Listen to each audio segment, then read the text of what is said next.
over hill and under hill. There were many paths that led up into those mountains, and many passes over them. But most of the paths were cheats and deceptions, and led nowhere or to bad ends. And most of the passes were infested by evil things and dreadful dangers. The dwarves and the Hobbit, helped by the wise advice of Elrond and the knowledge and memory of Gandalf, took the right road to the right pass. Long days after they had climbed out of the valley and left the last homely house miles behind, they were still going up and up and up. It was a hard path and a dangerous path, a crooked way and a lonely and a long. Now they could look back over the lands they had left, laid out behind them far below. Far, far away in the west, where things were blue and faint, Bilbo knew there lay his own country of safe and comfortable things, and his little hobbit hole. He shivered. It was getting bitter cold up here, and the wind came shrill among the rocks. Boulders, too, at times came galloping down the mountainsides, let loose by midday sun upon the snow, and passed among them, which was lucky, or over their heads, which was alarming. The nights were comfortless and chill, and they did not dare to sing or talk too loud, for the echoes were uncanny, and the silence seemed to dislike being broken, except by the noise of the water and the wail of the wind and the crack of stone. The summer is getting on down below, thought Bilbo, and haymaking is going on, and picnics. They will be harvesting and blackberrying before we even begin to go down the other side at this rate.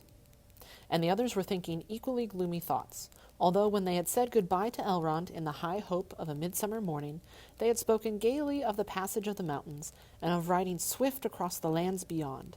They had thought of coming to the secret door in the lonely mountain, perhaps that very next last moon of autumn. And perhaps it will be Durin's Day, they had said. Only Gandalf had shaken his head and said nothing. Dwarves had not passed that way for many years, but Gandalf had, and he knew how evil and danger had grown and thriven in the wild, since the dragons had driven men from the lands, and the goblins had spread in secret after the battle of the Mines of Moria. Even the good plans of wise wizards like Gandalf and of good friends like Elrond go astray sometimes when you are off on dangerous adventures over the edge of the wild, and Gandalf was a wise enough wizard to know it. He knew that something unexpected might happen, and he hardly dared to hope that they would pass without fearful adventure over those great tall mountains with lonely peaks and valleys where no king ruled. They did not. All was well until one day they met a thunderstorm. More than a thunderstorm, a thunder battle. You know how terrific a really big thunderstorm can be down in the land and in a river valley, especially at times when two great thunderstorms meet and clash. More terrible still are thunder and lightning in the mountains at night, when storms come up from east and west and make war. The lightning splinters on the peaks, and rocks shiver, and great crashes split the air and go rolling and tumbling into every cave and hollow, and the darkness is filled with overwhelming noise and sudden light. Bilbo had never seen or imagined anything of the kind. They were high up in a narrow place, with a dreadful fall into a dim valley at one side of them. There they were sheltering under a hanging rock for the night, and he lay beneath a blanket and shook from head to toe. When he peeped out into the lightning flashes, he saw that across the valley the stone giants were out, and were hurling rocks at one another for a game, and cashing them, and tossing them down into the darkness, where they smashed among the trees far below, or splintered into little bits with a bang. Then came a wind and a rain, and the wind whipped the rain and the hail about in every direction, so that an overhanging rock was no protection at all. Soon they were getting drenched, and their ponies were standing with their heads down and their tails between their legs, and some of them were whinnying with fright. They could hear the giants guffawing and shouting all over the mountainsides. "This won't do at all," said Thorn. "If we don't get blown off, or drowned, or struck by lightning, we shall be picked up by some giant and kicked sky-high for a football." "Well, if you know anywhere better, take us there," said Gandalf, who was feeling very grumpy and was far from happy about the giants himself. The end of their argument was that they sent Fili and Kili to look for a better shelter. They had very sharp eyes, and being the youngest of the dwarves by some 50 years, they usually got these sort of jobs, when everybody could see that it was absolutely no use sending Bilbo. There is nothing like looking if you want to find something, or so Thorin said to the young dwarves. You certainly usually find something if you look, but it is not always quite the something you were after. So it proved on this occasion. Soon Fili and Kili came crawling back, holding on to the rocks in the wind. "We have found a dry cave," they said, "not far round the next corner, and ponies and all could get inside." "Have you thoroughly explored it?" said the wizard, who knew that caves up in the mountains were seldom unoccupied. "Yes, yes," they said, though everybody knew they could not have been long about it. They had come back too quick. "It isn't all that big, and it does not go far back." That, of course, is the dangerous part about caves. You don't know how far they go back, sometimes, or where a passage behind may lead to, or what is waiting for you inside. But now Feely and Killy's news seemed good enough. So they all got up and prepared the move. The wind was howling, and the thunder still growling, and they had a business getting themselves and their ponies along. Still, it was not very far to go, and before long they came to a big rock standing out into the path. If you stepped behind, you found a low arch in the side of the mountain. There was just room to get the ponies through with a squeeze when they had been unpacked and unsaddled. As they passed under the arch, it was good to hear the wind and the rain outside instead of all about them, and to feel safe from the giants and their rocks. But the wizard was taking no risks. He lit up his wand, as he did that day in Bilbo's dining room that seemed so long ago, if you remember, and by its light they explored the cave from end to end. It seemed quite a fair size, but not too large and mysterious. It had a dry floor and some uncomfortable nooks. At one end there was room for the ponies, and there they stood, mighty glad of the change, steaming and champing in their nosebags. Owen and Glóin wanted to light a fire at the door to dry their clothes, but Gandalf would not hear of it. So they spread out their wet things on the floor and got dry ones out of their bundles. Then they made their blankets comfortable, got out their pipes, and blew smoke rings, which Gandalf turned into different colors and sent dancing up by the roof to amuse them. They talked, and forgot about the storm, and discussed what each would do with his share of the treasure, when they got it, which at the moment did not seem so impossible. And so they dropped off to sleep one by one, and that was the last time that they used the ponies, packages, baggage, tools, and paraphernalia that they had brought with them. It turned out a good thing that night that they had brought little Bilbo with them after all, for somehow he could not go to sleep for a long while, and when he did sleep he had very nasty dreams.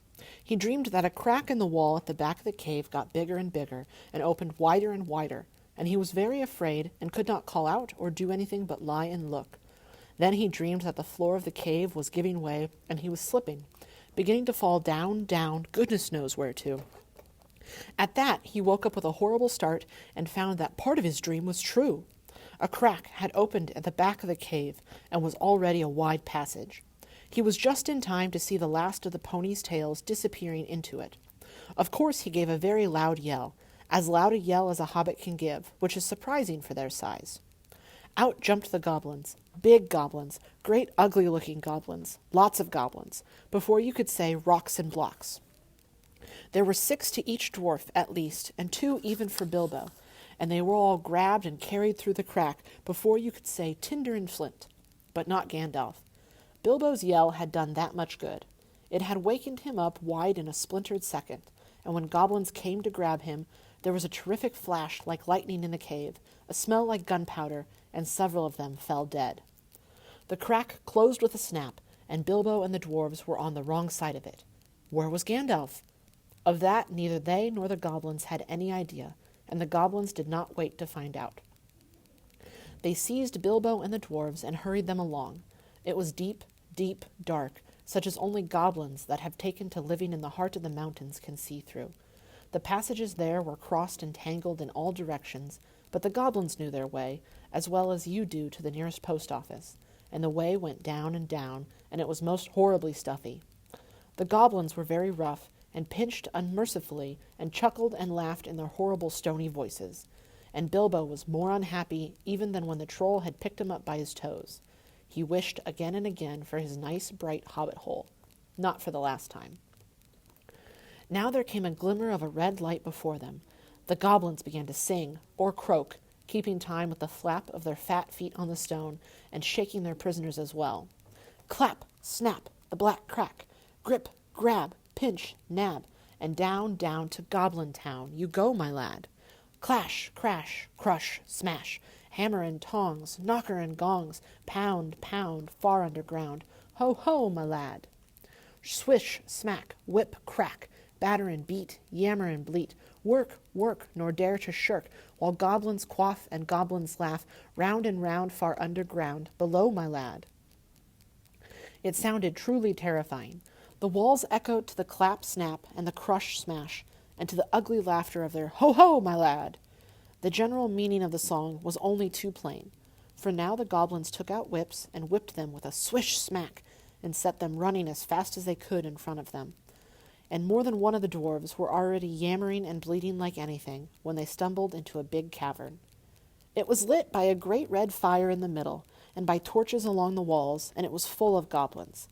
They all laughed and stamped and clapped their hands when the dwarves, with poor little Bilbo at the back and nearest to the whips, came running in, while the goblin drivers whooped and cracked their whips behind.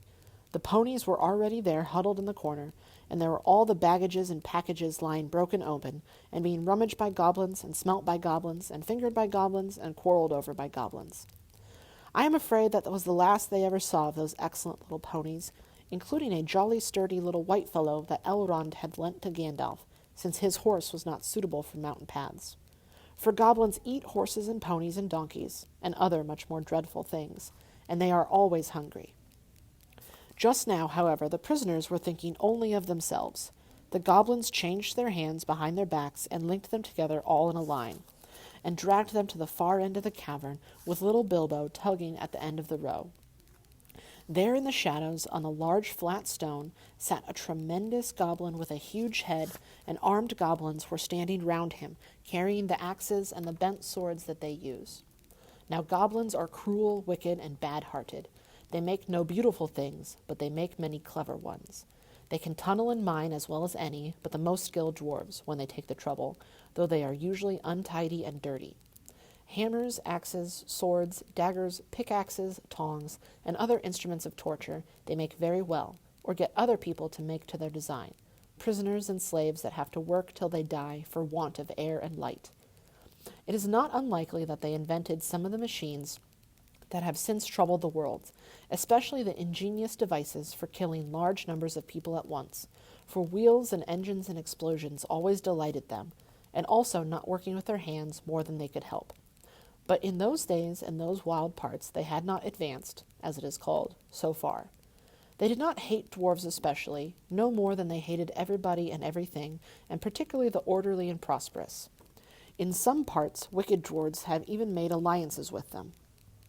But they had a special grudge against Thorin's people, because of the war which you have heard mentioned, but which does not come into this tale. And anyway, goblins don't care who they catch, as long as it is done smart and secret, and the prisoners are not able to defend themselves. "Who are these miserable persons?" said the great goblin. "Dwarves in this," said one of the drivers, pulling at Bilbo's chain so that he fell forward onto his knees. "We found him sheltering in our front porch." "What do you mean by it?" said the great goblin to Thorin. "Up to no good, I'll warrant. Spying on the private business of my people, I guess. Thieves, I shouldn't be surprised to learn. Murderers and friends of elves, not unlikely. Come, what have you got to say?" "Thorin the dwarf at your service," he replied. It was merely a polite nothing. "Of the things which you suspect and imagine we had no idea at all. We sheltered from a storm in what seemed a convenient cave and unused. Nothing was further from our thoughts than inconveniencing goblins in any way whatever." "That was true enough." Said the great goblin. "So you say. Might I ask what you were doing up in the mountains at all, and where you were coming from, and where you were going to? In fact, I should like to know all about you. Not that it will do you much good, Thorin Oakenshield. I know too much of your folk already. But let's have the truth, or I will prepare something particularly uncomfortable for you." "We were on a journey to visit our relatives, our nephews and nieces, and first and second and third cousins, and the other descendants of our grandfathers, who live on the east side of these truly hospitable mountains," said Thorin, not quite knowing what to say all at once in a moment, when obviously the exact truth would not do at all. "He is a liar, O truly tremendous one," said one of the drivers. "Several of our people were struck by lightning in the cave when we invited these creatures to come below, and they are as dead as stones. Also, he has not explained this." He held out the sword which Thorin had worn, the sword which came from the troll's lair. The great goblin gave a truly awful howl of rage when he looked at it. and all his soldiers gnashed their teeth, clashed their shields, and stamped. They knew that sword at once. It had killed hundreds of goblins in its time, when the fair elves of Gondolin hunted them in the hills or did battle before their walls. They had called it Orcrist, goblin cleaver, but the goblins simply called it biter. They hated it, and hated worse anyone that carried it. "Murderers and elf friends!" the great goblin shouted. "Slash them, beat them, bite them, gnash them! Take them away to dark holes full of snakes, and never let them see the light again!" He was in such a rage that he jumped off his seat and himself rushed at Thorin with his mouth open. Just at that moment all the lights in the cavern went out, and the great fire went off, poof, into a tower of blue glowing smoke, right up to the roof, that scattered piercing white sparks among all the goblins. The yells and yammering, croaking, gibbering and jabbering, howls, growls, and curses, shrieking and shrieking that followed were beyond description. Several hundred wild cats and wolves being roasted slowly alive together would not have compared with it. The sparks were burning holes in the goblins, and the smoke that now fell from the roof made the air too thick for even their eyes to see through. Soon they were falling over one another and rolling in heaps on the floor, biting and kicking and fighting as if they had all gone mad. Suddenly a sword flashed in its own light. Bilbo saw it go right through the great goblin as he stood dumbfounded in the middle of his range. He fell dead, and the goblin soldiers fell before the sword, shrieking into the darkness. The sword went back into its sheath. "Follow me, quick!" said a voice fierce and quiet, and before Bilbo understood what had happened, he was trotting along again, as fast as he could trot, at the end of the line, down more dark passages, with the yells of the goblin hall growing fainter behind him. A pale light was leading them on. "Quicker, quicker!" said the voice. "The torches will soon be relit." "Half a minute," said Dory, who was at the back next to Bilbo, and a decent fellow. He made the hobbit scramble on his shoulders as best he could with his tied hands, and then off they all went at a run, with a clink-clink of chains and many a stumble, since they had no hands to steady themselves with. Not for a long while did they stop, and by that time they must have been right down in the very mountain's heart. Then Gandalf lit up his wand. Of course it was Gandalf, but just then they were too busy to ask how he got there. He took out his sword again, and again it flashed in the dark by itself. It burned with a rage that made it gleam if goblins were about. Now it was bright as blue flame, for delight in the killing of the great lord of the cave. It made no trouble whatever of cutting through the goblin chains and setting all the prisoners free as quickly as possible. This sword's name was Glamdring the Foehammer, if you remember. The goblins just called it Beater, and hated it worse than Biter, if possible. Orcrist, too, had been saved, for Gandalf had brought it along as well, snatching it from one of the terrified guards. Gandalf thought of most things, and though he could not do everything, he could do a great deal for friends in a tight corner. "Are we all here?" said he, handing his sword back to Thorin with a bow. "Let me see. 1, that's Thorin. 2, 3, 4, 5, 6, 7, 8, 9, 10, 11. Where are Fili and Kili? Here they are. 12, 13. And here's Mr. Baggins, 14. Well, well, it might be worse, but then again it might be a good deal better. No ponies, and no food, and no knowing quite where we are, and hordes of angry goblins just behind. On we go!" On they went. Gandalf was quite right. They began to hear goblin noises and horrible cries far behind in the passages they had come through. That sent them on faster than ever, and as poor Bilbo could not possibly go half as fast, for dwarves can roll along at a tremendous pace, I can tell you, when they have to, they took it in turn to carry him on their backs. Still, goblins go faster than dwarves, and these goblins knew the way better. They had made the paths themselves, and were madly angry, so that, do what they could, the dwarves could hear the cries and howls getting closer and closer. Soon they could hear even the flap of the goblin feet, many, many feet, which seemed only just round the last corner. The blink of red torches could be seen behind them in the tunnel they were following, and they were getting deadly tired. "Why, oh why, did I ever leave my hobbit hole?" said poor Mr. Baggins, bumping up and down on Bomber's back. "Why, oh why, did I ever bring a wretched little hobbit on a treasure hunt?" said poor Bomber, who was fat and staggered along with the sweat dripping down his nose in his heat and terror. At this point Gandalf fell behind him, and Thorin with him. They turned a sharp corner. "About turn!" he shouted. Draw your sword, Thorin! There was nothing else to be done, and the goblins did not like it. They came scurrying round a corner in full cry and found Goblin Cleaver and Foe Hammer shining cold and bright right in their astonished eyes. The ones in front dropped their torches and gave one yell before they were killed. The ones behind yelled still more and leaped back, knocking over those that were running after them.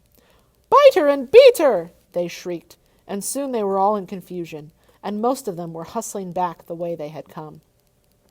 It was quite a long while before any of them dared to turn that corner. By that time the dwarves had gone on again, a long, long way on into the dark tunnels of the goblins' realm.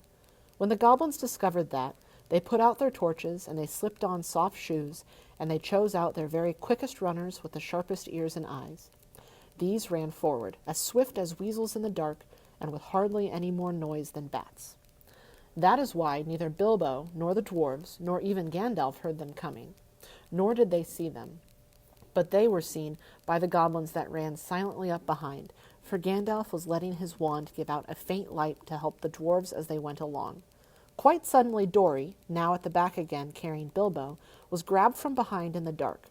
He shouted and fell, and the hobbit rolled off his shoulders into the blackness, bumped his head on hard rock, and remembered nothing more.